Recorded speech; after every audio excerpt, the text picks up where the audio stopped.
Con Mario il pizzaiolo più grande nel mondo. Vabbè, Grande Mario.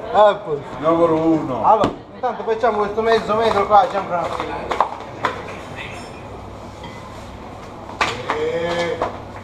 Gianfranco, fatti vedere qua i nostri amici. Mario, se lo sbagli sei morto, ti faccio fare la fine di Iori, guarda com'è ridotto, lo vedi al tavolo? Quindi impegnati, già c'è un buco qua, andiamo mica bene. Il buco? Sì, c'è un buco, sono attento io, non so mica com'è. Tranquillo. Mario il pizzaiolo più grande in Italia. L'unico bravo, ce l'hai qua dietro che vuol fare dei gesti, Franchino. Francuzzo. È diminuito da mezzo metro? No, è abbondante questo. È abbondante, adesso vediamo, dopo lo misuro, Esatto. come gli occhiali di Iori. Possiamo mettere su Facebook? Sì, devi. Ah, ma ho capito perché viene buono, perché lo fa lui. Ah. Ah. Lo proviamo. Com'è come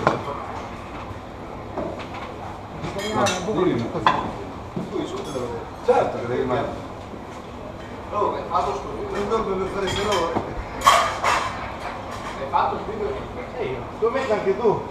No, Che anche citato. Questa che è la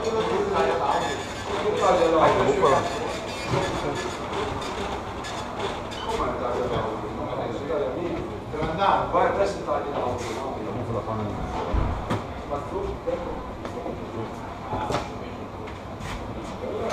Ti sbursi? No. Quanto dura? Un po' di questa verdura, Un po' lontano. un po' di peperoni, qualcosa.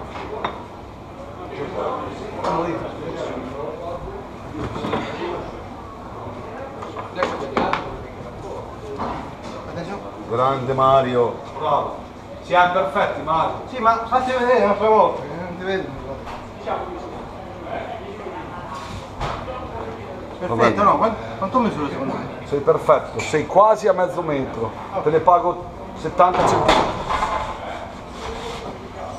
Faccio vita separata, di giù, le zone, di là in boscata.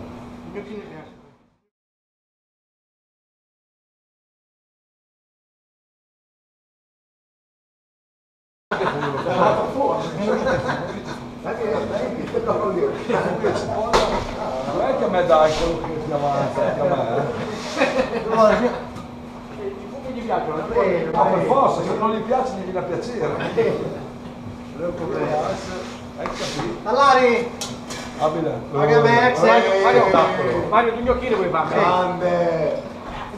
Ciao dai. Che spettacolo. No Mario, mi sto emozionando.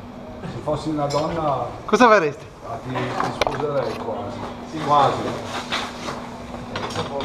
Dici,